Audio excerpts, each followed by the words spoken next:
Welcome to the Pro-Black Perspective, where black problems are addressed with black solutions. Your host tonight is the author of the Pro-Black Compendium and Zuberi and the Maroons of Ma'at, the Pan-African Nationalist, Oni. Oni, what are we discussing tonight? All right, peace, family. I know y'all were dancing at that. Today we're going to do the open secret to white global dominance. This is going to be part 1 of 4. This is going to be a 4-part series. You're going to get 4 different premieres in this month of October, right? And we're going to explore it by actually reading what white folk themselves say. So this is like what they call, you heard it from the horse's mouth. White folk are going to describe to you this one individual. They're going to tell you about this individual.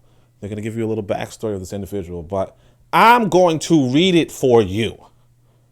Okay? And I'm going to explain it concept by concept so that you can understand why white folk are successful and why white folk have global dominance and why black folk are not successful and why black folk do not have global dominance yet. We're going to bring it back. Okay, we're going to bring it back. But before we do any of that, I want to remind you that we're part of a podcasting network. This is D Webb with the Harsh Reality Podcast, asking you to tune in where we tackle the news of the day that affects our community, only on KWAZ Radio. Greetings, everyone. This is Koku from the Bitter Medicine Podcast, inviting you to tune in to the Bitter Medicine Podcast on KWAZ Radio. Greetings, fam. Tune in to The Learning Curve with me, the revolutionary matron on KWAZ Radio. You are listening to the Pro-Black Perspective on KWAZ Radio. All right, fam. So, unfortunately, look, I'm going to go into a book that I own. So you're not going to be able to read along with me. So you got to make sure you follow along. All right. There's nothing to see. There are no visuals. This is a radio program. All right. So we're going to get into it. I'll tell you what the book is. So this is going to be The Wealth of Nations by Adam Smith. But I'm not going to read to you The Wealth of Nations by Adam Smith. I'm going to read to you this preface. Okay. Today I'm only going to do 5 pages. It's a 19-page preface. So each day is going to be a different 5 days, for a total of 19 pages, What I'm going to do with this, the reason why I'm doing this is because the preface is going to go into how Adam Smith navigated in the year, around the years of 1776. But you're going to see so much happening in his life, so much that allowed for him to do what he does. And because there's and then you're going to realize that even though there's so much for him, what do you have for you? Okay, this book is 800 pages. All right, this book is 800 pages. That's why I don't read it to you. In fact, actually, come to think of it, depends on what copy you get. Yeah, so this right here, this one in my hand, 900 pages. Close to 1,000, like 974. Other copies, like the PDF, 1,200 pages. Right? Not including the preface. This is what, and this is actually one of the most circulated books on the planet. 1,200 pages. Let's go into it, right? So this is some white boy wrote this. I guess I have to, say who the white boy is. But you won't be able to find it online. So his name is Mark Spencer. But anyway, he goes in, he says, Introduction, Adam Smith, The Wealth of Nations. So Adam Smith, born 1723 to 1790, was one of the brightest stars of the 18th century Scottish Enlightenment. An inquiry into the nature and cause of the wealth of nations was his most important book. First published in London in March 1776, its release was eagerly anticipated by Smith's contemporaries. I want you to understand this. It was 1776. Okay, 1776. If you understand your American history, 1776 is around the year that America, I believe, declares independence or something, right? So what happens is that the Americans, they the American diplomats and politicians and the new people eager to build a nation of their own, after performing revolution, right? They got this book in their hands. They read it. Policymakers read it. And, obviously you got to juxtapose this with, Oni writes a book. I read a book. And do policymakers read it? No. But we're going to keep going. You're going to see. It's so evident, so clear what's going on. I don't want to spoil it. Although I'll tell you right now, I'll tell you straight up, one of the open secrets is that white people they produce, consume, discuss, distribute books. They do this. And you're going to see this in his life. So he's a part of a whole movement called the Scottish Enlightenment. Okay? His release was eagerly anticipated. His writing is eagerly anticipated by his contemporaries, right? Upon publication, The Wealth of Nations became an immediate bestseller. Again, this is 1,200 pages and it's a bestseller. It's a bestseller at 1,200 pages, at 900 pages, at 800 pages. This is a bestseller. The first edition sold out quickly and others followed. There were 5 authorized editions in Smith's life, with a 6th edition being published in 1791, the year after his death.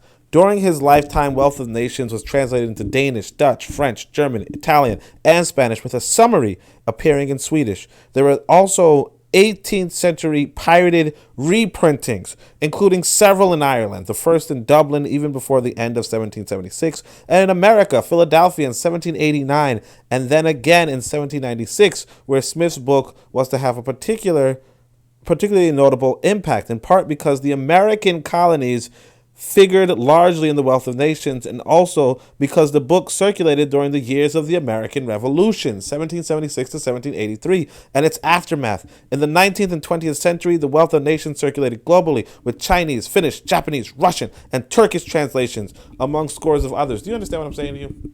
Now, here's this. I want you to understand this. First off, this book is about the wealth of nations.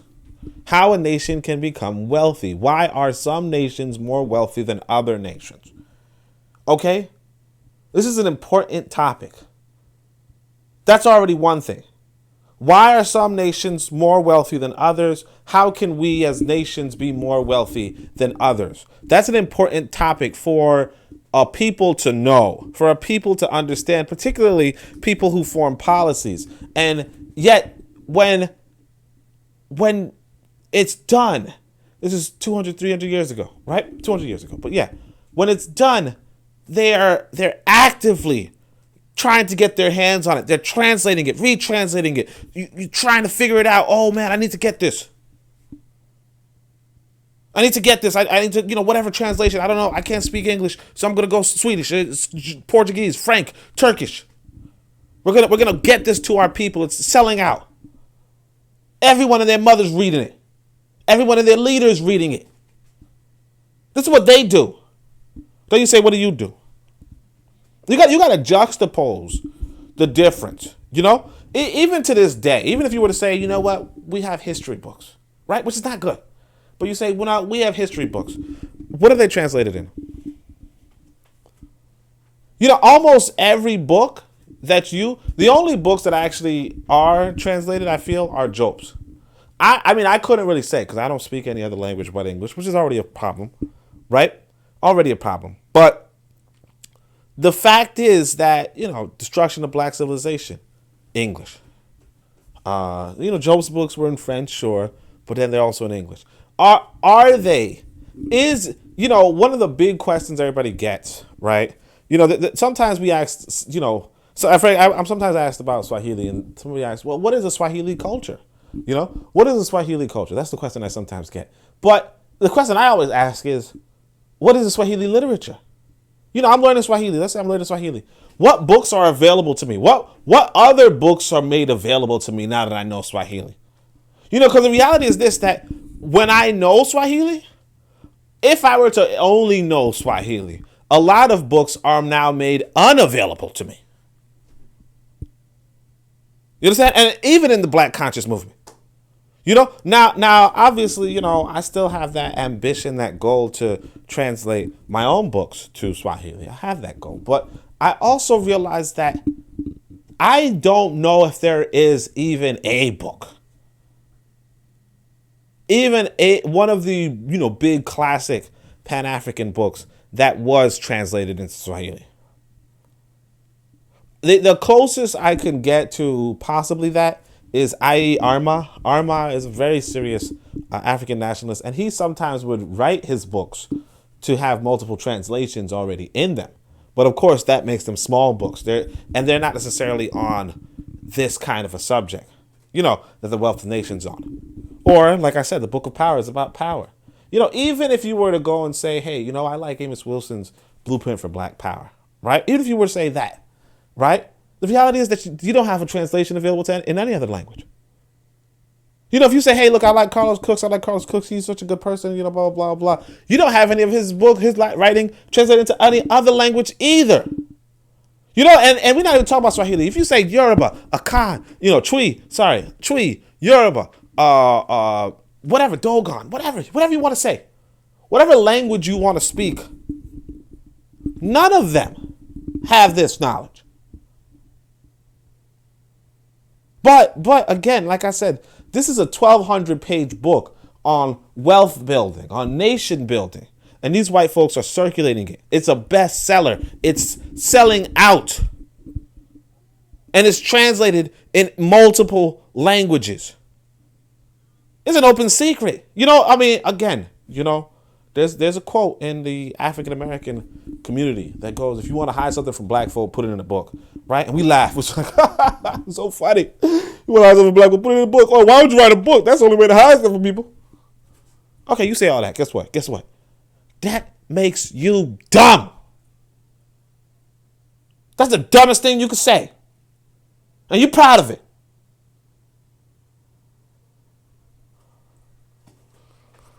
Let's go. Today, Smith's Wealth of Nation easily and rightfully claims a place as one of the classics of world literature. It is commonly celebrated as the first book of modern political economy and still provides the foundation for the study of that discipline. Now, look at this. Now, political economy is one of the most important things. Now, if you remember my other posts, I have that good. I like that presentation I had about culture, like African culture and what is it, blah, blah. And one of the theses that comes from it is that culture grows out of a political economy. Okay? So essentially, when you do a book on political economy, you're really doing a book on culture. Okay? We already know that politics, economics, and culture are one. But how they are one, they're really, interrelated in a sense. And what we know is that a culture protects a political economy. All right? A culture's design is to protect a political economy. The fact is, though, that you as African people should have your own books on political economy. Like, if you're talking about African culture, you should be talking about African political economies. But you're not. And you don't have a 1,200-page book on African political economy.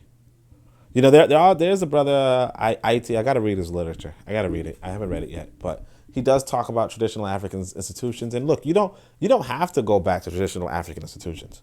I'll be honest with you. You don't have to go back to traditional African institutions as much as it sounds appealing. What you have to go into is how to develop a political economy that can compete on a modern level. You have to find and figure out a way to develop your community in such a way. I'm telling you, I think this introduction is going to give you a little bit of insight on Wealth of Nations. I haven't read too far into it because I said to myself, let me actually record this, right? Let me record at least the introduction, right? But one of the things that you pick up on early in this book is that division of labor is the most important thing, right? It's the thing that sets apart the as Adam Smith would call them, the civilized nations from the uncivilized nations or the savage or barbaric people. And the thing is that you have to realize too, when you talk about savage and uncivilized and civilized or whatever, when you talk about this, he's talking inside of an economic sense. He's saying, hey, look, if you're hunting and you're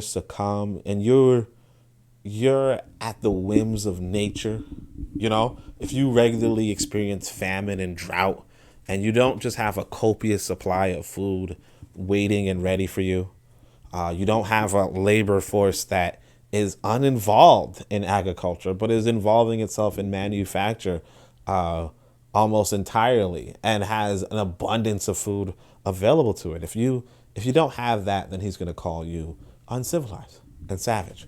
Now, you might be like, well, no, uncivilized is when you attacking other people. Yeah, you might say that. That's not what he's saying.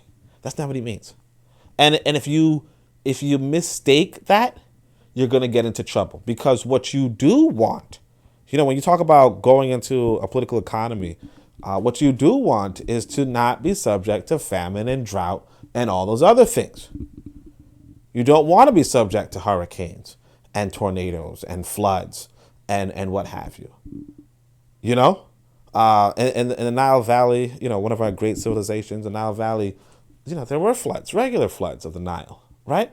But we did what we had to. We managed. Or in the Nile Valley, there used to be a dismal, like a swamp. It's a swampland. They cleared it.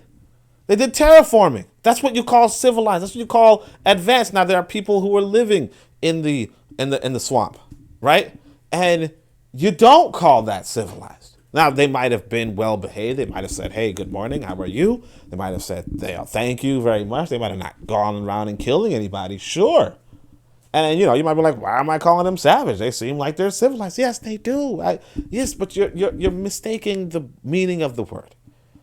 When Kemet is involved in the advanced trading and the advanced manufacturing, it's doing science and all that kind of stuff, that's what you want to aspire to.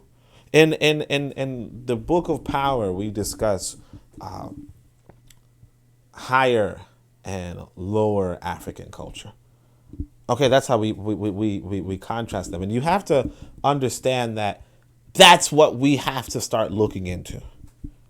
But we're going to go back to the reading, right? So it's the first book on modern political economy and still provides the foundation for the study of that discipline. But it is much more than that. Along with the important discussions of economics and political theory, Smith's 18th century approach mixed a substantial amount of plain common sense with large measures of history, philosophy, psychology, sociology, and much else. Few texts remind us so clearly that the Enlightenment was not only about abstract theory and book learning, but was very much a lived experience encompassing the writings and dissemination of books concerned with improving the human condition in practical ways for real people. Again, now look, this is a white person who's probably biased and all that kind of stuff, sure.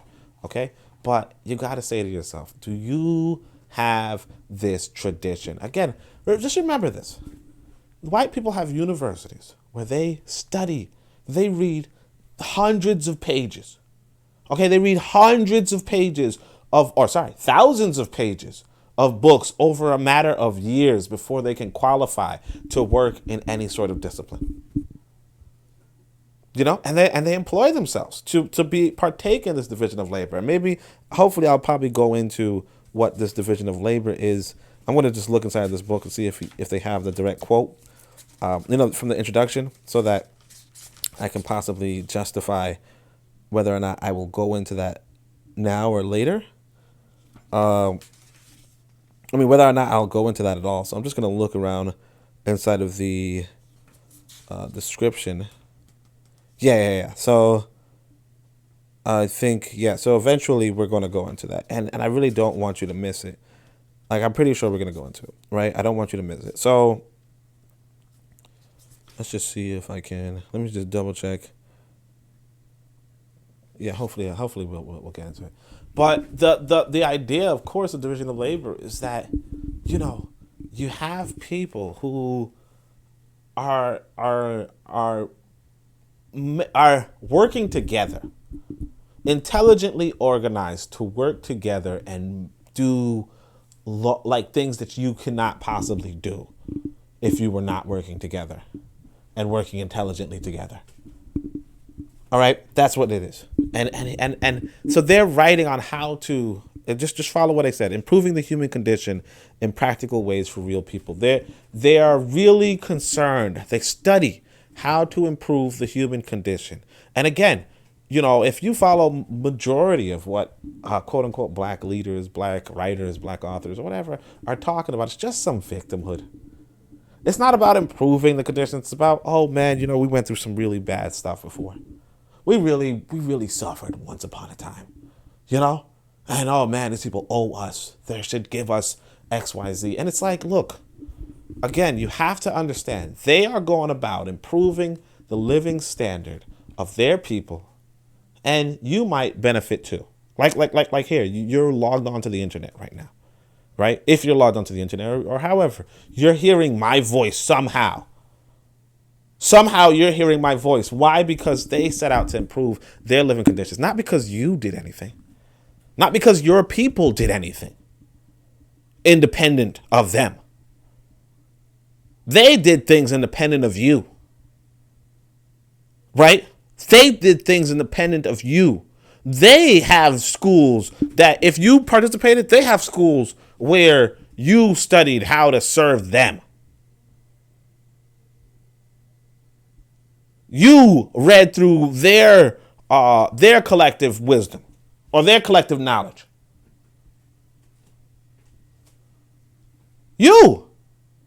They collected their knowledge and they disseminated it and packaged it and repackaged it and discussed it. I'm telling you, they are discussing their intelligence. I tell you, I wrote this book, the Pro-Black, I wrote the Pro-Black Companion. Pro-Black Companion, good. You guys aren't discussing it. In fact, in the book, it's like, hey, man, this is the easy way to start discussions with your own people. You're not discussing it. If you see in that book, I'm talking about politics, economics, culture, all that, in that book, you ain't discussing it. History, all that, I'm not discussing it. I say, here's the 10 wars that everybody should study. Those wars are not on anybody's mind. You fast forward, you got the Zubiri and the Moons of Ma, right? Nothing. Discussion, no. The book of power, a book on power building, on nation building, with historical analysis, all that. You ain't discussing it.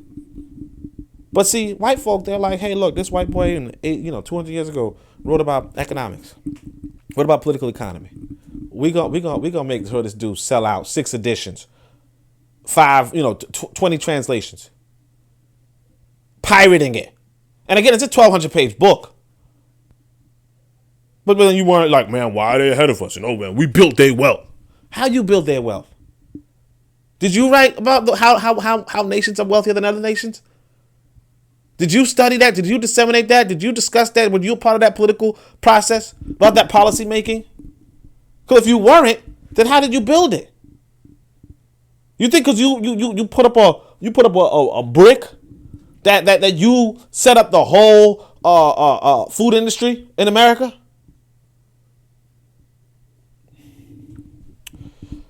Let's go back to the reading. It's also important to remember that Wealth of the Nation was not a one-off wonder produced by a great mind working in isolation. Yes, Smith often kept to himself, was even something of a recluse at times, and lived up to the stereotypical character of an absent-minded professor. A favorite anecdote records him being so lost in thought that he once walked some 15 miles from his home wearing only his nightgown. But Smith's ideas took shape within the socially and intellectually rich environment of the Scottish Enlightenment. Look at this. Let's pay attention to this. There's a rich environment of Scottish Enlightenment. And of course, I'm not going to say we don't have the quote-unquote black conscious community. But again, we're not really discussing anything that we're doing. One of the things that I used to be more actively upset about was, well, not upset, but more actively engaged in was that, I come onto Twitter. I came onto Twitter. Honestly, guys, look, I'll tell you this truth. I came onto Twitter because I had this YouTube channel, and shout out to Bitter Meds, right? But he was like, yeah, you got to go on social media. So originally I wasn't going to go on social media. I wasn't going to be on Twitter because I was like, I'm not really about that Twitter life. I try to be secretive. I try to be whatever. So, before you say, hey, man, you're on Twitter and all that stuff. Yeah, I'm on Twitter. I'm on Twitter because I have this YouTube channel and I want you to listen to it. And it's a way to promote this YouTube channel so that you could actually hear what I'm talking about. Right now, did I get caught into the vacuum and sure I did. It's something addicting, but that's what it is. That's the backstory. Before I came on Twitter, I was doing events in a community center. I was doing events in a community center. But I didn't put my events online because I don't like putting stuff that I don't like telling people where I'm going to be before I'm there. Okay, if I tell you where I'm going to be before I'm there, then I know you're going to be waiting for me. You know what I mean? Like if I got enemies, and you know I got enemies, right? I mean, I'm not Drake, but you know I got enemies, right? Anyway, but you know, here's a song. All right, but anyway, I got enemies, yeah. So it's like it's about rules of warfare, right? If, for instance, if I want to go kill somebody, I'll let you know. If I want to go kill somebody, if I want to attack somebody, right? And I know where they're going to be, then I could set up shop before they get there. You know what I mean? I could stand on a building before they get there. You understand? Get a nice view. You understand? I could have 3-4 people there before they get there. Like, for instance, if I know what hotel room you're going to sleep in, if I know what bed you're going to sleep in, I could put something under the mattress. You know, it's kind of like the car bomb situation. If you know what car somebody driving, right? Then you know, like, you know what I'm saying? You know where to put the bomb. You understand? So that's why I'll tell people. So, you know, if I'm hosting events, I'm not going to put them online. That's what I do. I don't do that. You know? Now, obviously, that has to change sometime. I know that. Obviously, it's a little paranoid. I know that too. But, you know, you got to remember where I was at the time. You know, I was an organizer in America.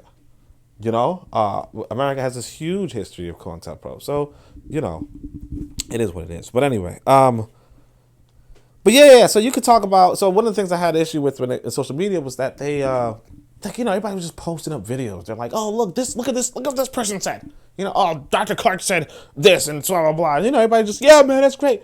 There's no real in-depth discussion. You know, there was this one brother, in fact, recently, I guess I blocked him before. He blocked me before. I don't know, right? But he got a new account. And so I saw this thing again. And I'm just like, yeah, no, the problem with this, Amos Wilson. And he's like, you ain't shit. You ain't nobody. And blah, blah, blah, blah. And it's like, if you're going to put up this stuff, right? You know, and again, you know, and the thing is this too, that his critique of my criticism was just on me. He was like, oh, you think you're so cool. You think you're so smart. You think you're blah, blah. And it's like, that's the world we're in. Where it's like, you know, even if something you say is valid, even if you said something that was profound, even if you said something that was good and on point, right? People are still going to attack you, the human. Why? Because we're not about that. See, when Smith is engaging in his ideas, it's like, hey man, you know what? Your idea is wrong. You know, your idea is not up to par, or I don't like your idea, or I like this idea. So nobody's like, hey, I like you, or you're, or they say, oh, you're arrogant, or hey, you're humble, or blah. Nobody's doing that. And if they are, it's fine. It's all well and good. But you understand that the other thing, the constructive thing, is what's really important. So when you put up this Amos Wilson, you're like, hey man, you know Amos Wilson said, or you know Malcolm X was like, and that's how a lot of us engage. Like, you know, Malcolm X was religious, and therefore religion is good. Or this guy said that Amos Wilson is the best, and therefore Amos Wilson is the best. Or Amos Wilson says, or it's like Amos Wilson said Elijah Muhammad was the greatest psychologist. Therefore, like, no, that's not how it works. You know, and it's like you shouldn't be quoting people. If, like, you shouldn't even be like you should read and try to understand people and try to like just put it up as something that you don't understand, if that's the case. To ask the people of today to explain it, to elaborate on it, to challenge it. But as a person, you should be able to defend your own ideas. You should have your own ideas to defend. Because if you don't have that, then you're already messing up. Because one of the things you're not going to pick up on is that it's so much better to have somebody living and breathing to engage with and interact with. You know, as much as I love our ancestors, and I sure do, as much as I love our ancestors, they can't be leaders anymore because they passed. Now, maybe there's a way for ancestors to continue to communicate with us and use us as vessels, and maybe there's a way. You know, I'm not 100% familiar with that, but yeah, but that's the only way.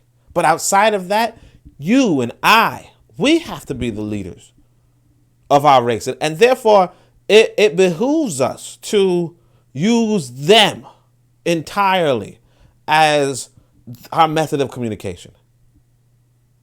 And then instead we have to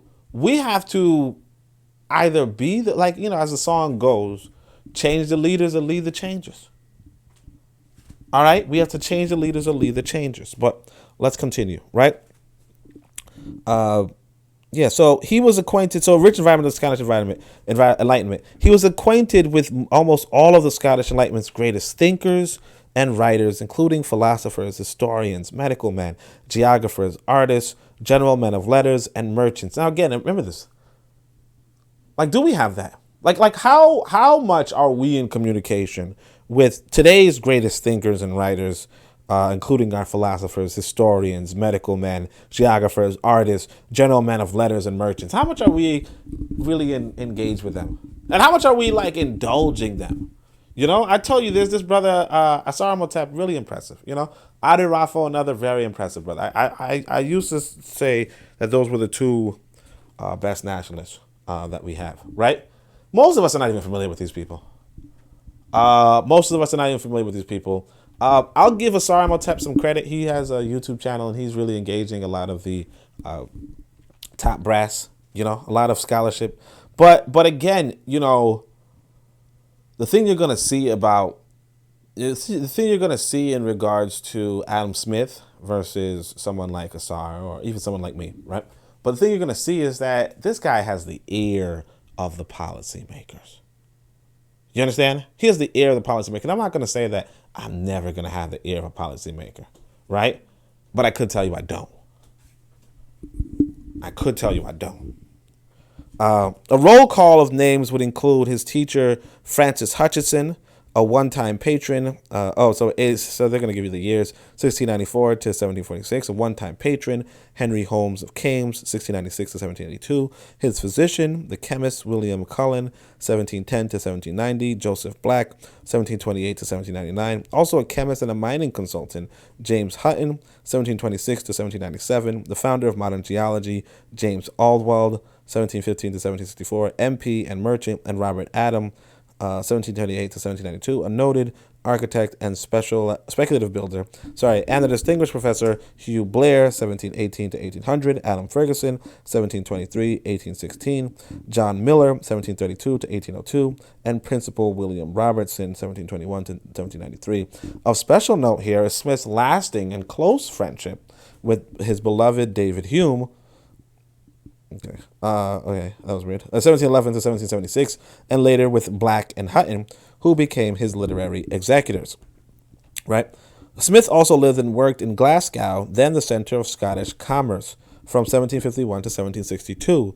There he attended the Political Economy Club. Look at that. Look at this. They have a whole Political Economy Club. I mean, you're reading this and you're like, damn, you know, what are the things we got? So they have a whole Political Economy Club. He said, founded by a prominent banker and merchant, Provost Andrew Cochrane, 1693 to 1777. Still, while The Wealth of Nations was the product of a particular mind that took shape in a particular time and place, it is a masterpiece by any measure, remaining to this day essential reading for anyone who wishes to be better acquainted with the Western intellectual tradition. All right.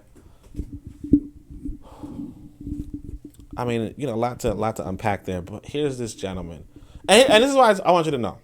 Like, again, you know, he has these associates who are, you know, probably well known in white circles or well established in white circles. And again, you know, I explained this to you in the Book of Power, how important the elite are. I know you don't want to hear that word. I know you don't like that word. Oh my gosh, the elite, I hate that word. You know, I get it.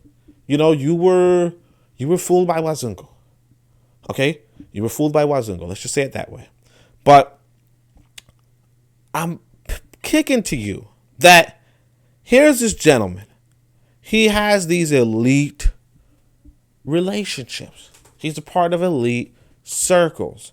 And because he's a part of elite circles and he has these elite relationships, guess what? He influences people all over the world and actually gets people all over the world to read 1,200 pages of his writing about how to get his people more wealthy and expand their global dominance.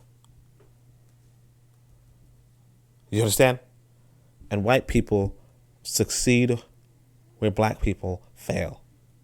Because I'll tell you this, like I can name to you, in fact, in regards to my elite contacts, and I'm not going to say, like again, like I said, props to Asar, he does have some elite contacts. Well, I wouldn't even say elite, but he has some contacts who are very scholarly. He has some contacts with scholars. I'll give him that, right? And that's wonderful, you know. But you know, of course, you know, the topics at hand, you know, we got to be critical of everything, right?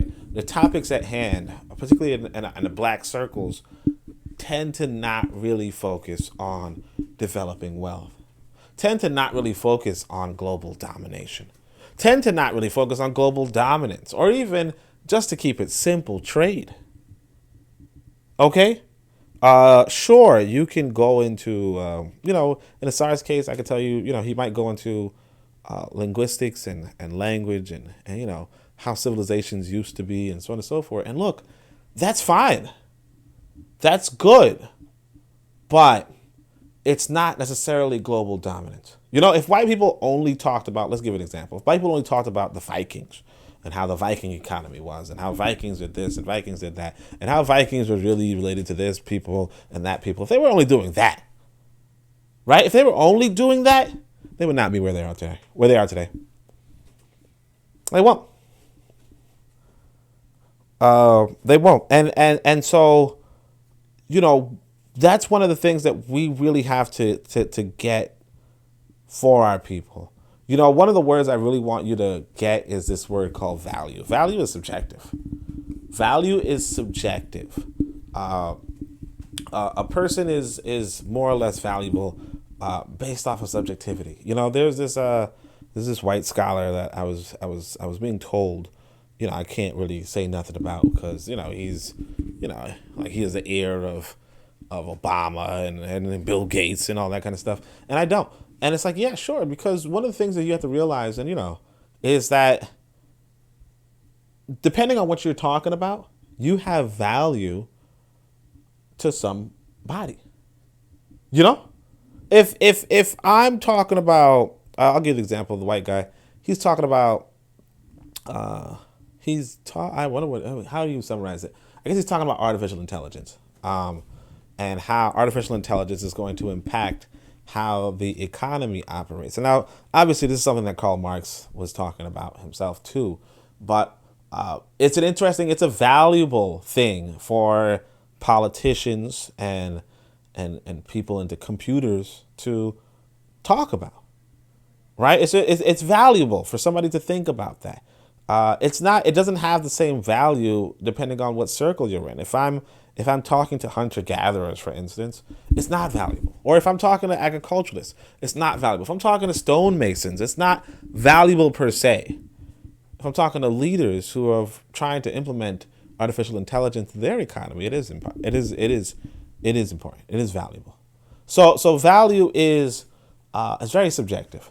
You know, it's very subjective, and you know, like I said, you know, history learning and history teaching and victimhood, you know, and feel good kind of knowledge, that's all good. And it has value to certain people. But we as African people, and this is one of the open secrets again, is that we as African people have to have values that align with this global domination, that align with this power, that align with this wealth, that align with bettering the lives of our people. Because ultimately, that is actually what this Wealth of Nations is about. It's about bettering the lives of white people. That's what they're talking about. They're not talking about, oh, yeah, well, you know, I was a victim once upon a time. They're not talking about, oh, yeah, you know, because they can. You know, white people could easily just discuss, you know, at length, you know, the conquest of the Moors. You know, they could at length talk about, oh, yeah, you know, Spain was lost and Portugal was lost and we had this Dark Ages. They could at length talk about the Dark Ages. But they don't. They prefer to talk about the Enlightenment. You understand? They prefer to talk about bringing themselves out of savagery. Okay?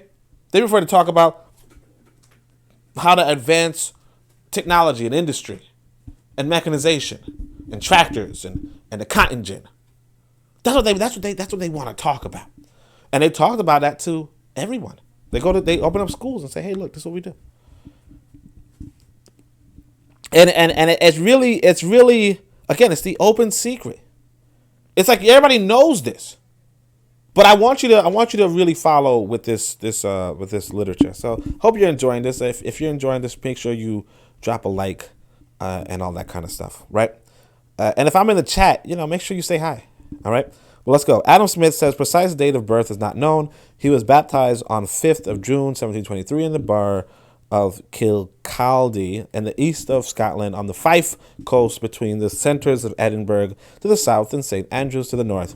Smith's father, also Adam Smith, 1679 to 1723, had been clerk of the court. That's interesting. Apparently he died in 1723, and his son was born in 1723. So yeah, kill a kid, huh? All right. So had been clerk of the court martial in Scotland, and oh no, I guess he died before. All right, in the court martial in Scotland, and from 1714 was controller of customs at Kirkcaldy. He died several months before his son's birth. Smith was raised by his mother, Margaret Douglas Smith, so 1674 to 1784. His first biographer, the philosopher Dugald Stewart, 1753 to 1828, who had also been one of Smith's students, recorded in his account of the life and writings of Adam Smith, LLD, 1794, that Smith's constitution during infancy was infirm and sickly and required all the tender solicitude of his surviving parent. Now, again, you see that? Now, this guy, he writes this book, and in 1794, like about 20 years later, he's a celebrity. He's a celebrity for writing a 1,200-page book on political economy. This is different. This is something that's different. You don't expect that. There's not even one. We don't even have individuals talking about political economy in our culture, let alone being celebrities for it. Let alone being celebrities for it. Let alone writing 1,200-page books on it. Like, not even writing like 12-page books on it. You understand? Not even writing pamphlets on it. This guy's a celebrity for writing 1,200-page books on political economy. But we're going to keep going. Not many of the events of Smith's earliest years are known in detail. Perhaps that is why one childhood incident has become especially ingrained in the Smith's historiography. From the time of Stewart's account on most biographers cannot resist repeating the story of the 3-year-old Smith's abduction by gypsies. As Stewart told it, an accident which happened to him when he was about 3 years old is of too interesting a nature to be omitted in the account of so valuable a life. He has been carried by his mother to Strathenry on a visit to his uncle, Mr. Douglas, and was one day amusing himself alone at the door of the house when he was stolen by a party of that set of vagrants who are known in Scotland by the name of tinkers, gypsies. Luckily, he was soon missed by his uncle, who, hearing that some vagrants had passed, pursued them with the assistance he could find, till he overtook them in Leslie Wood, and was the happy instrument of preserving to the world a genius which was destined not only to extend the boundaries of science, but to enlighten and reform the commercial policy of Europe. Again, he's enlightening and reforming the commercial policy of Europe. Who is the enlightener and reformer of the commercial policy of Africa? Well, if you were silent, then you were correct. It's no one, right? I know he doesn't laugh at your own jokes, but you know. All right. Some of Smith's subsequent biographers have read much into this event. One, W.R. Scott, even postulated that the shock and more especially the constraint would remain deeply impressed on Smith's subconscious mind, and this would engender an attitude which would be antipathetic to any enforced compliance and receptive to everything which was in the direction of freedom. Now, again, obviously it's dumb, but, let's go back to reading. It says, with less sensationalism and more certainty, historians can record that Smith attended the local Burr School of Kilcaldy under the guidance of schoolmaster David Miller. All right, so yeah, let me just go back to that, what I just said. Some white boy is like, hey, you know what? I think that event made it so that he was now all about freedom. Again, good words. And here's the thing, too. You hear white people talk about freedom. You're like, hey, we're not free. Yeah, because they're white people. One thing you have to realize as an African race, or as an African people, or just as a person in general, is that people do for themselves. when I am going to the grocery store, right? And yeah, so that's a modern Western convenience I got from these white boys. When I go to the modern grocery store or whatever, right? I go and I get food and I bring it home for my son and I, because I live with my son, right? I bring it home for my son and I don't bring it home. I don't buy food to go give it to somebody else. I'm not saying that nobody does that. But what I'm saying is that, yeah, people look after themselves, and it's upon you to look after yourself too. Okay? And because it's upon you to look after yourself, look here, let me tell you this right here. It's upon white people to look after white people. Okay? It's upon white people. So when they talk about freedom, they're talking about themselves. And look, if your subjugation helps their freedom, guess what? If you don't resist that subjugation, you will be subjugated. And they'll still talk about freedom because guess what? I got to stop saying guess what. I'm saying it too much. But they're free. You understand? You don't say, hey, you don't know anything about freedom because I'm not free. Nobody cares. It's like the cow on the farm. You don't value life because you're going to kill me. Yeah, no shit, I'm going to kill you. Because I want to eat. No, I don't value your freedom because you're not one of me. You're not in my group. And you might be like, well, I think humans are more important. No, they don't care. You think humans are more important. You know, that's on you, though. That's on you. No one said humans were more important. There's nothing in this universe that says humans are more important. Again, value is subjective. Value is subjective. You might say a human life is more valuable than a cow's life. But will the cow say that? Would the cow think that? You might say, hey, human life is more valuable than a cockroach's life. Yeah, sure. Did the cockroach say that? Will the coyote say that? And of course, you're going to be like, well, I don't think those things say anything. Sure you don't. Of course you don't. But if you're talking about life, we're just these entities, and we we develop these cultures based off of our political economies that do tell us, yeah, humans are more valuable. But again, listen, they have a different political economy from you. They have political economy says, hey, you know what? What's most valuable is us manufacturing, and if that's what it takes, if it takes subjugating other people, then that's what we're going to do. And they're not wrong for it. You want to have this universal ethics. You want to have this, ethics itself is relative. Okay? The ethics of the lion versus the ethics of the gazelle versus the ethics of the human. All of it is relative. Humans are just one of many species. One of millions of species on the planet Earth. Maybe someday humans will venture out into the stars and live among other planets, but ultimately humans are just one of many lives on this planet. And there's one racial group right now, or a couple of racial groups right now, that have the potential for spacefaring and all that, and it isn't yours because yours doesn't understand what to value. Because yours is dependent on other people. And those people are valuing knowledge and intelligence and bettering their conditions year after year after year. Development year after year after year. And you would prefer to be underdeveloped. And instead, one of the main books you might write is something like How Europe Underdeveloped Africa. How Europe Underdeveloped Africa. Yeah, you guys got to read How Europe Underdeveloped Africa. You got to read How We Are Victims of Other People, because that's going to really uplift us. And look, I didn't read the book. You know what I'm saying? I didn't read the book, so it might be a good book. I'm not gonna hold you. It might be a good book, sure, but one of the things I want to work on, like I said, I don't plan on writing until I get to Africa. But one of the things I want to work on after that is possibly about political economy. Possibly. But but you gotta understand. But like, here's the difference.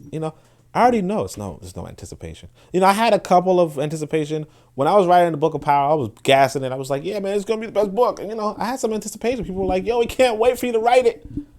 But like, you see the buyers. It's not so grand that I'm so motivated that I'm just gonna keep writing books. I'm not motivated. Now, sure, you might be like, well, why would you ever get the treatment of Adam Smith? And that's something that you would say. Anyway, let's not even go on that. All right. Under the guidance of schoolmaster David Miller, Smith showed promise in his studies in the rudiments of Latin. Look at this right here. Look at this. Pay attention to this right here. Smith showed promise in his studies in the rudiments of Latin, history, rhetoric, and mathematics. Latin. You understand? And see, the thing is this, you have to understand too. I want you to understand this. When white folks study Latin and Greek and all that, they're studying whole political economies. They're studying politics, economics, political debates, economical debates, all that kind of stuff that happened in Latin and Greek.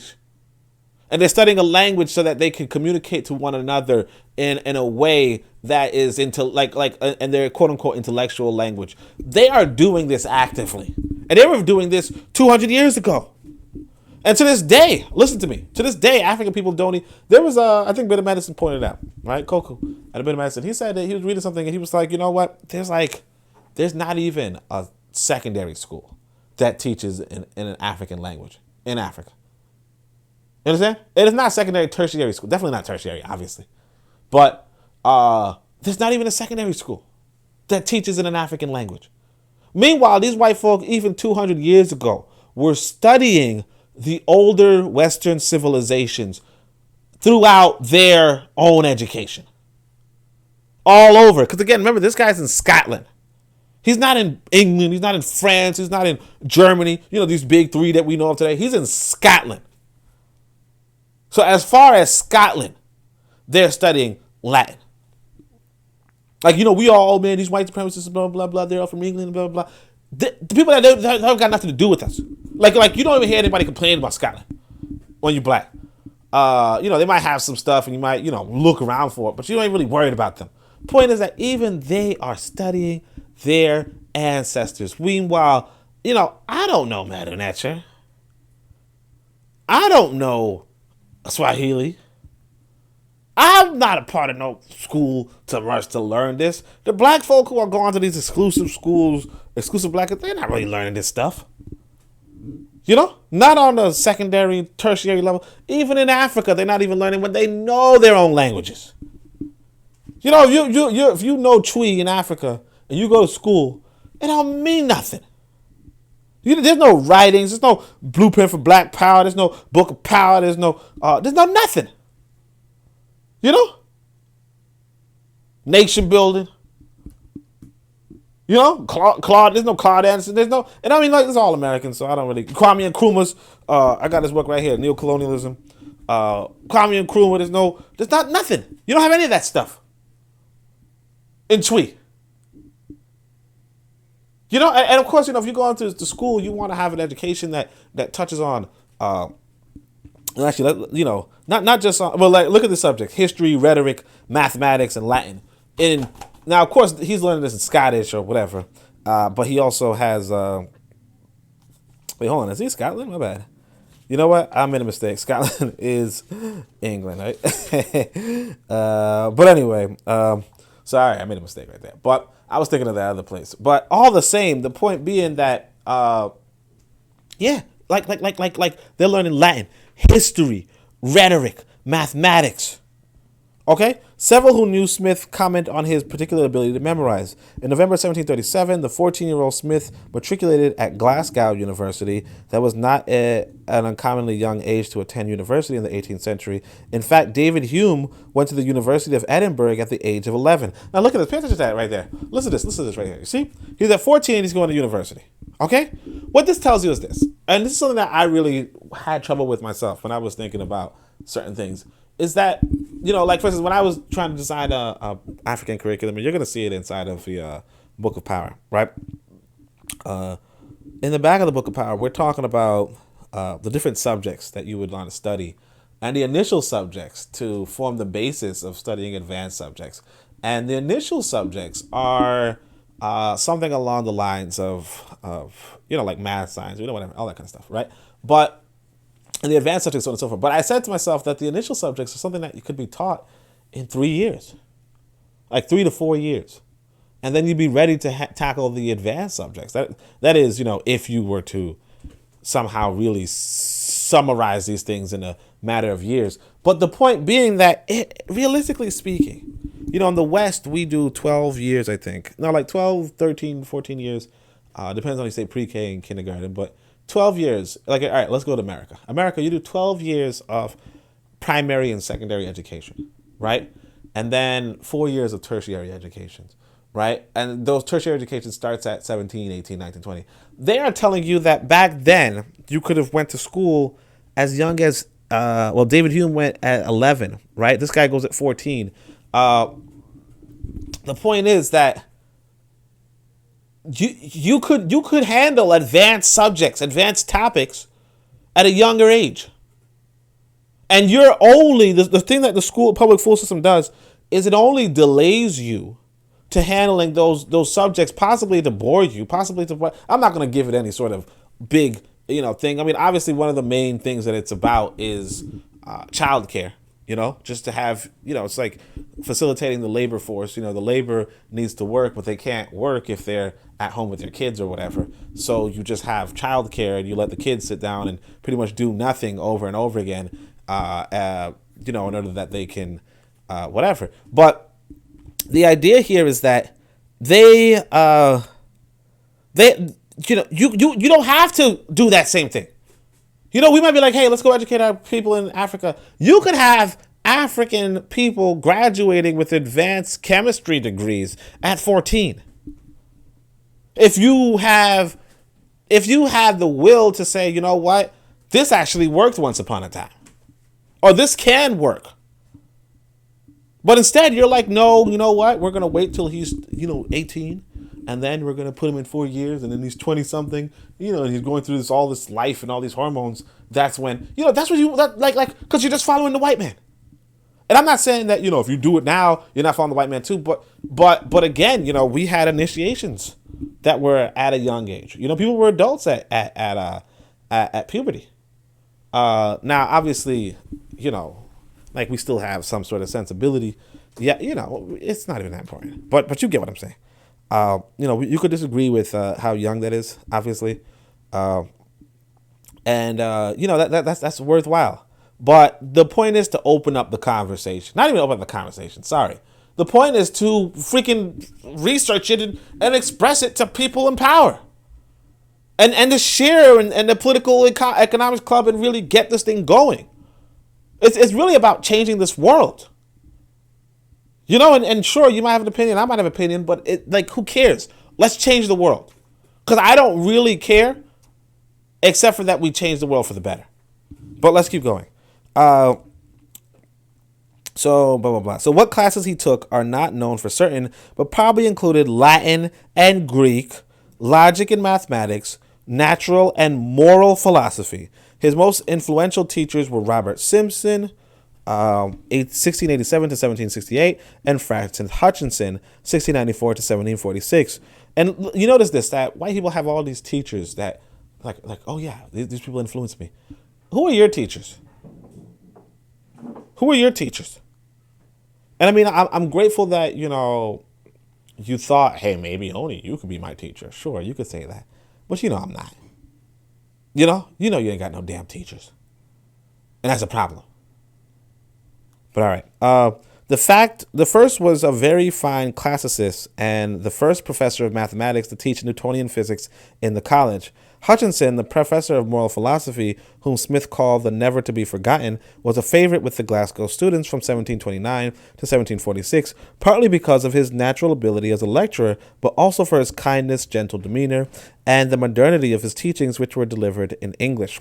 I want to say this. I want to actually go into this right here.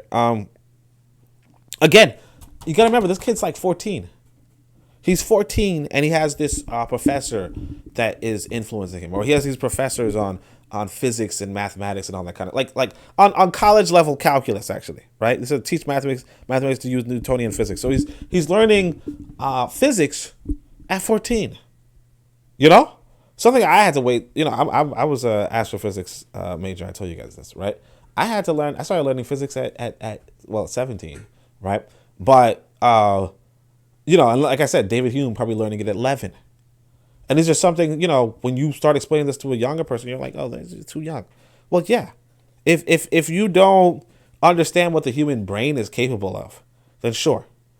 You're not even trying. You're not even trying. Like realistically speaking, you're not even trying. All right. So, okay.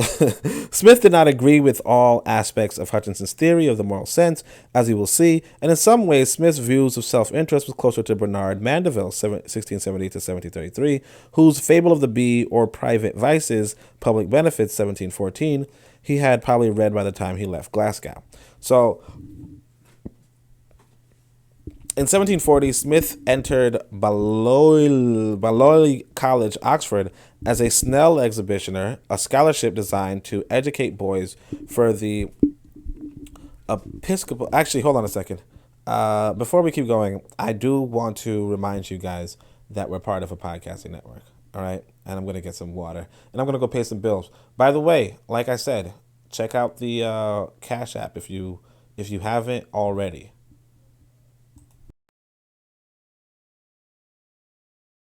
This is D Webb with the Harsh Reality Podcast, asking you to tune in where we tackle the news of the day that affects our community, only on KWAZ Radio. Greetings, everyone. This is Koku from the Bitter Medicine Podcast, inviting you to tune in to the Bitter Medicine Podcast on KWAZ Radio. Greetings, fam. Tune in to The Learning Curve with me, the revolutionary matron on KWAZ Radio. You are listening to the Pro-Black Perspective on KWAZ Radio. All right, family. Appreciate you waiting. We're gonna go right back to this book. So it says 1740. Smith entered Balliol College, Oxford. No, actually, no. Let's actually go. So yeah, it's like Smith is able to read these books. And he has to read these books. And he's engaging with philosophers and professors. And he's only 14. He's only 15. And he's engaging with the top minds of his country. Okay? He's engaging with the top minds of his country only at 15. Okay? Can you say the same thing for what your 15-year-olds are doing? You know, a teacher, you know, it's commonly thought that teachers are mediocre. No disrespect to teachers. No disrespect to you if you're a teacher. But it's commonly the old phrase is, if you can't do, then teach. You know, the idea is that somebody who can do whatever they're teaching wouldn't be teaching it. You know, like they wouldn't be teaching. Somebody's doing it. No, that's not always the case. Obviously, notwithstanding, like people generally assume that a professor is better than a teacher. Now, obviously, that doesn't necessarily, like, that's not necessarily the meaning of the older phrase of what you don't, you know, if you can't teach, you know, if you can't do, then teach. That's not the meaning of it, because the professor is still teaching. But the idea is this, that the teacher, generally speaking, would not be the top brass, right? You would expect the professor to be the top brass, right? The teacher, now here's the thing, now the teacher that you're going to receive as an African person in a colony that does not care for you, right? Either a colony or a neo-colony, you're going to get the worst teacher. Now, I'm not going to say that all our teachers were terrible. I mean, obviously, there's people who slip through the cracks, you know. But generally, as a rule, you know, if a teacher wants to get a good salary, a good pay, good so on and so forth, they're going to go to the people that the colony really prefers, right? Like, they have to have some sort of nice heart, in a sense, to stick around and get, you know, go to the school where they can possibly end up being shot, and not in a, you know, not, I mean, obviously, you know, when we talk about white folk, particularly in America, you know, you can probably get shot going to the best school, you know what I'm saying? But you understand what I'm saying, right? This guy's 14 and he's dealing with the best minds in his country. When you were 14, you're dealing with, just people who were running a daycare. A lot of your classmates graduated illiterate. A lot of your classmates graduated with attention deficit disorder.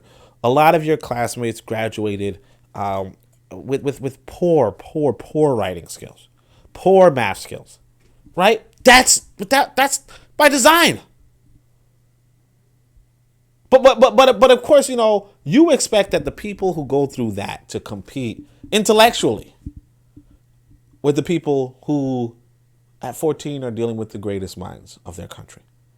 A lot of the rich white kids, in fact, the kids who go to the elite schools, in a sense, right? They're dealing with the teachers who are very, very skilled, who are vetted to be, vetted and taught to have the best pedagogy and constantly graded and evaluated to really communicate the ideas and so on and so forth. And sure, it's inferior to the 14-year-old going to the professor of whatever, but it's still something.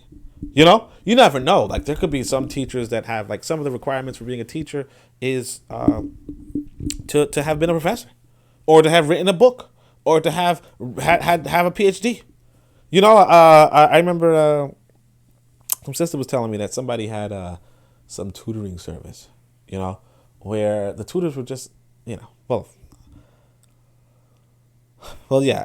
basically the business model, and this is certain there's a lot of tutoring services like this, but the business model is that the tutor actually be very skilled at what they're doing, and so they get overpaid, but they might have like PhDs when they're tutoring your kid in high school mathematics, PhD in mathematics, and then they're teaching your kid, and so they get overpaid, of course, but the idea and the objective is that that the child in question is like, hey, you know what? I'm getting one of the best minds.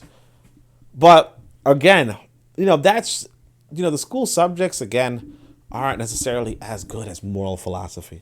If you really want to know something about me, one of the things that I really got into the African consciousness movement to expound on was moral philosophy. Like, that was really my strong suit. I was in grad school, sitting down as a PhD student. And, I actually had a Chinese roommate at the time. And I was like, look at this, man. Look at what I found in Plato, right? And I'm showing him this original idea on how to organize societies ethically, and how to really understand what Plato was talking about in the Republic. And, the Chinese guy's like, whoa, that's pretty awesome. And I'm like, yeah, I know, right? So I was pretty much like that was really my calling. That's why if you pick up a Pro-Black Compendium, you'll see that I talk about ethics a lot. A lot more than you're used to. And actually, one of the things that when I had the chance to sit down with Dr. Jeffries, and very briefly, like I said, I was like 20 something, and I sat down, like, he drove me to the bus stop or the train stop or whatever. But I was like, hey, look at my paper, blah, blah, blah. And I wrote this paper, and what I'm really trying to do is ethical Pan-Africanism. And he goes, oh, that's interesting. And I was like, oh, wow, cool. But that's like the most engagement I had. I'll be honest, if you really look into my history, one of the things that I started off doing, because I went to this bookstore once upon a time, and this brother was like, hey, you're smart. What you should do is you should write Theophile Obenga. You should write Theophile Obenga and see if he will like take you on or something. Like, you could be like his apprentice or something. And that would have actually been something. I wrote him, but I never got a response, and so I went this route. But yeah, that would have been something. That would have been something. We don't really have that, though. And I'm not saying that doesn't happen, because Theophile Obenga was the protege to Job, and there's tons of examples of that. Marimba Ani, protege to Dr. Clark, Asha Kwesi, protege to Dr. Ben. So we have these examples. Dr. Clark, Dr. Ben, proteges to Arthur Schomburg, and so on and so forth. Carl Cook's protege to Marcus Garvey. We do have these traditions of sometimes black people pulling somebody under their wing and really guiding them, and I don't want to say the word mentor, but really guiding them, and so on and so forth. So it's not to say that doesn't happen, right? It is to say it didn't happen to me. Probably didn't happen to you either. But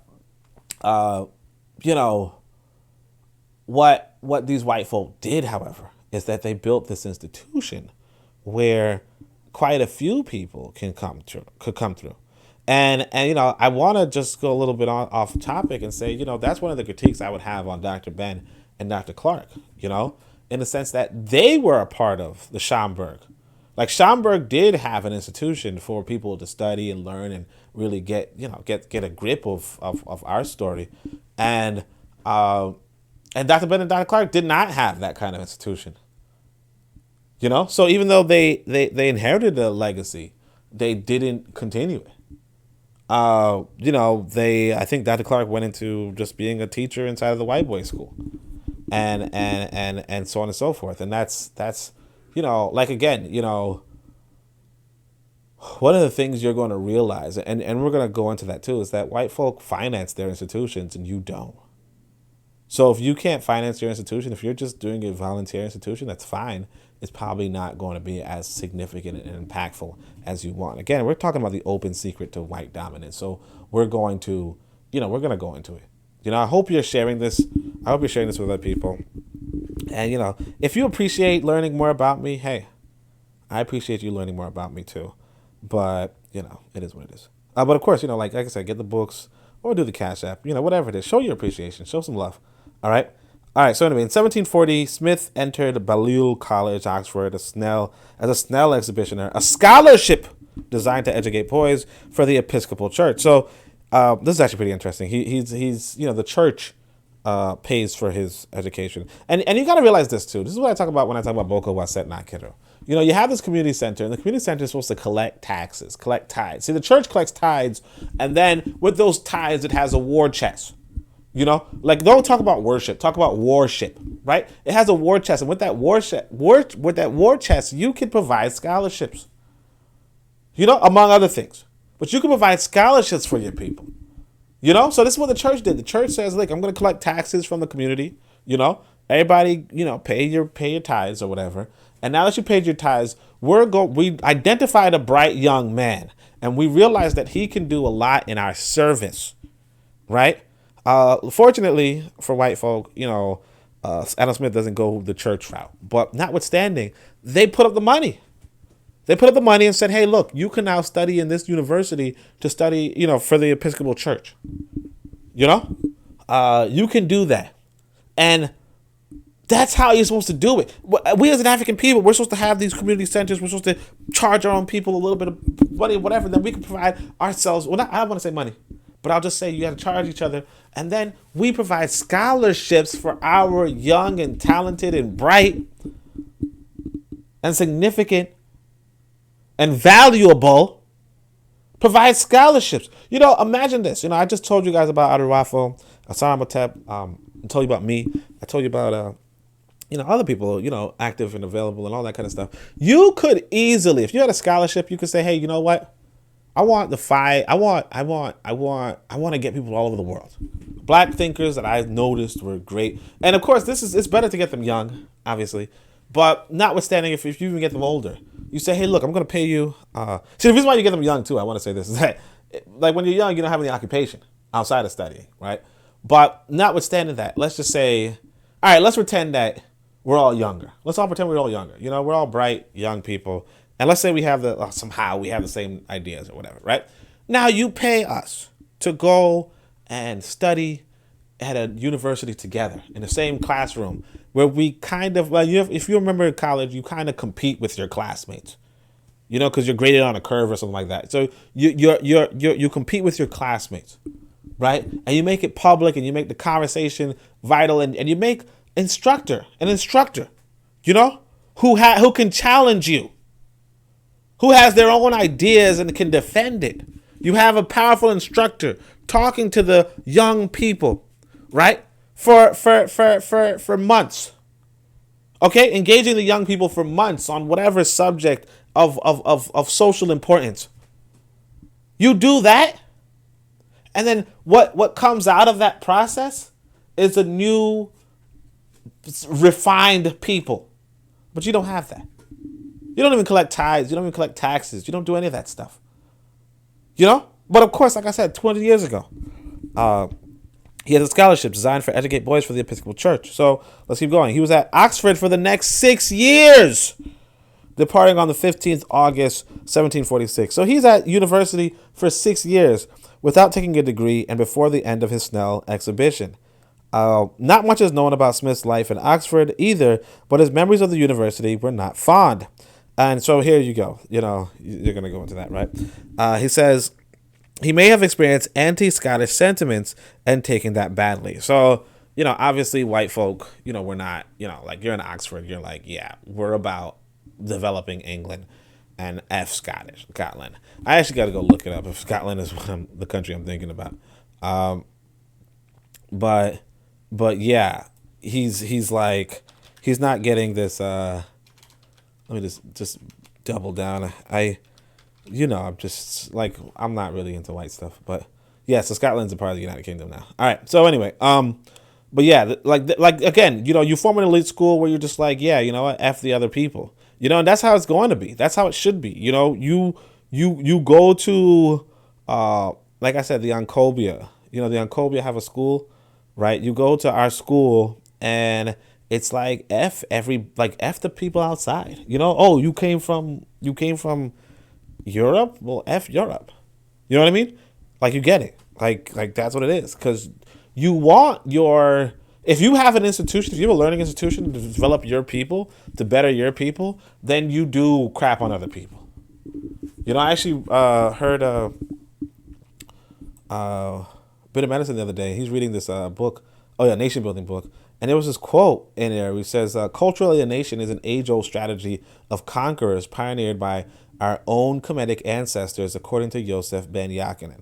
You know, the practice then, as now, was to identify and educate this physical and intellectual elite and the youth in the values of the conqueror's culture, apart from the influence of the culture of the victim. One's allegiance and orientation was shaped indelibly in the interests of the conqueror. So then the person has this, you know, theory. I'll share the theory. It says, "In a noteworthy that the first non-white nation to rise up and successfully challenge the economic and political preeminence of white imperialism in modern times is a nation whose culture survived the colonial era fully intact, and that was Japan." Right? Now, obviously, the second part is not that important. The first part is where it is. You know, where according to Joseph Ben Yakinen and the Black Man of the Nile, and I really got to read that book. I started it, you know, but of course, you know, I had a kid, and you know, just interrupt. But the idea is that he says the practice is to identify and educate the physical and intellectual elite. The physical elite, like the warriors, and the intellectual elite, the professionals and all that kind of stuff. You identify them and you give them the values of your culture apart from the culture of your victims.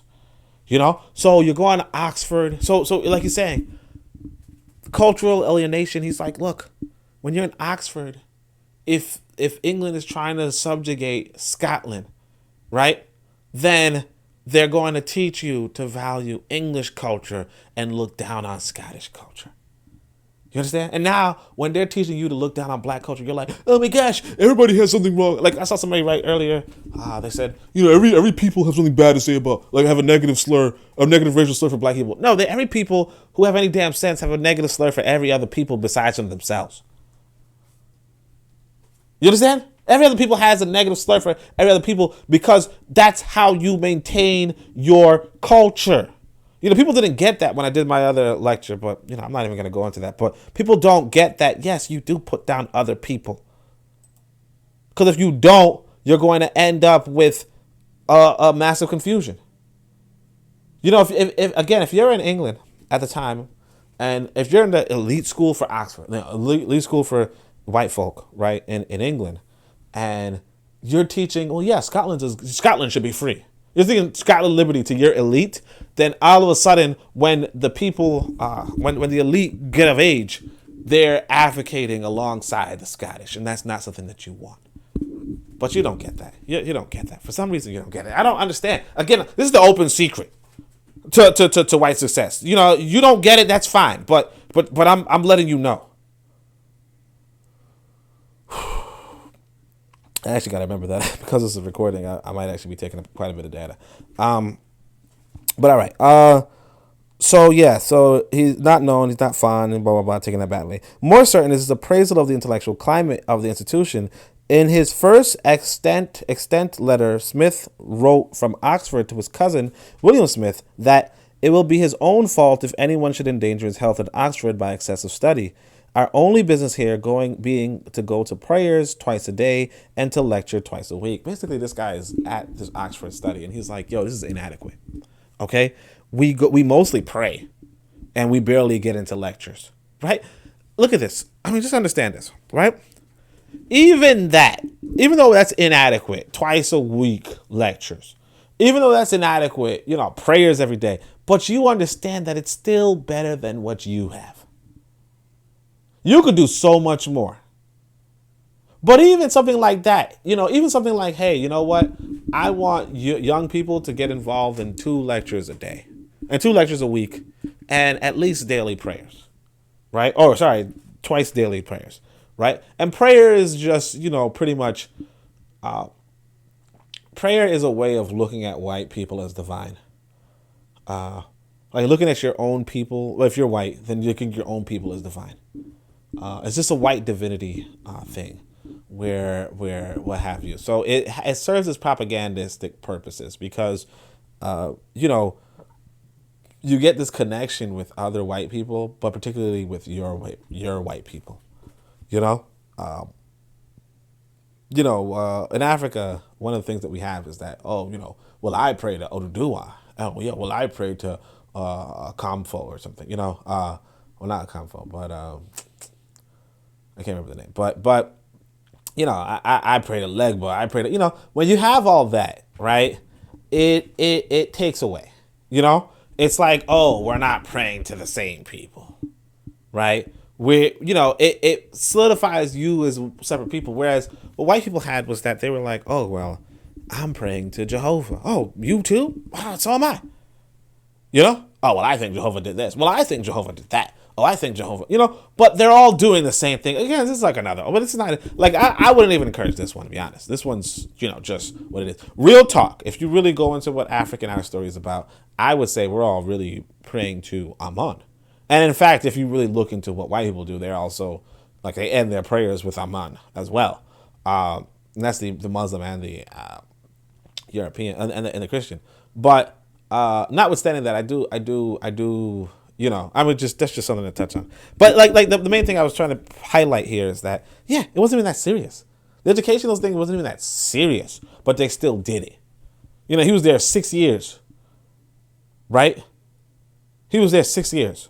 And he was like, oh, it's not intense enough. But even notwithstanding that, he had an opportunity. He had an opportunity for greatness. And I'm not going to say he's great, but a lot of white people believe he was. Like, again, he was valuable to white people. Indeed, in The Wealth of Nations, within a section entitled Of the Expense of the Institutions for the Education of the Youth, Smith wrote in words that have been frequently quoted since. He says, in the University of Oxford, the greater part of the public professors have, for these many years, given up altogether even the pretense of teaching. So apparently in this book, he's going to talk about the importance of educating youth and the expense of it and so on and so forth. And I think eventually, public school system comes from this, but notwithstanding, there you have it. Smith made good use of the library at Balliol, but in 1746, he returned to Scotland with no clear idea of what career he would pursue. Now, here's this. I want you to pick up on that too. He goes to this Oxford. Now, what Oxford is famous for is his library. Okay? He has all these books at his disposal. So, yeah, he goes to lecture 2 days a week. 2 days a week. But guess what? On the other 5 days, he could be in the library with a bunch of other brilliant young people. Brilliant by white standard, but still with a bunch of other people and be able to discuss these. And, maybe his classes are more open-ended. You get this lecture on, whatever you have, this moral philosophy. Then it's like, well, I would advise that you go into the moral philosophy section of the library, read 4 books, and come back to me on your theory of what is the ethical treatment of XYZ and form an argument on that. I was talking to this brother the other day, and I was like, one of the things that I would like to see is African people explain or display what Dessalines could have done differently so that Haiti could succeed today. You know, and if that were the assignment, you could have books available to them. You know, if you give this assignment to African people, you could have hundreds of books available to them and their classmates, and they could all sit down and discuss different ways on how this could be formulated with different articles and papers and all that kind of stuff. That would be pretty good. But guess what? You don't have that. You don't have that. You don't have an open library for your people. You understand? Like we can't even complain about how bad the education system is because we don't even have an education system to complain about being bad.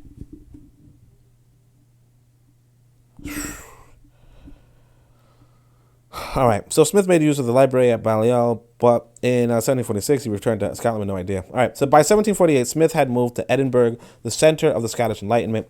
This move may have been owing to the patronage of Henry Home, Lord Kames, and others who are known to have been sponsored Smith's giving a series of public lectures on rhetoric, embellish lettres, jurisprudence, and possibilities, and possibly also the history of philosophy. Look at that. So he's like, I don't know how old he is, like he's 20 or something, but he's giving out lectures on this kind of stuff at the patronage of other people. You know, I'm doing these lectures for free. I mean, you might even say they're lectures, but you get what I'm saying. Those lectures, that's what I'm saying. Like, yo, hit up that Cash App. All right. So those lectures met with success. He was so employed for 3 consecutive winters. Later, Kames' Historical Law Tract 1761 demonstrated several similarities to Smith's jurisprudence, including the 4 stages of theory of historical development. Although who borrowed from whom is not clear, it was at the time that Smith met David Hume, 1711 to 1776. So 12 years Smith's senior, Hume had already published his A Treatise of Human Nature and his Moral and Political Essays. And, you know, I think I read some of Hume's. Once upon a time, I was studying European philosophy, right? So A Treatise of Human Nature was 1739 to 40, and A Political Essays was 1741 and 1742. Hume was a notably rising star of the Scottish Enlightenment, and with the publication of the Political Discourses in 1752, he established himself as the foremost Scottish economic theorist and writer. So again, look at that. Check this out. He is, he's associated with one of the top scholars. Again, you know, one of the things that we do as an African people is that, well, for one, we don't really have that many top scholars, you know? But the other thing is that we're not really, like, the top scholars are not even associated with each other outside of the patronage of white people.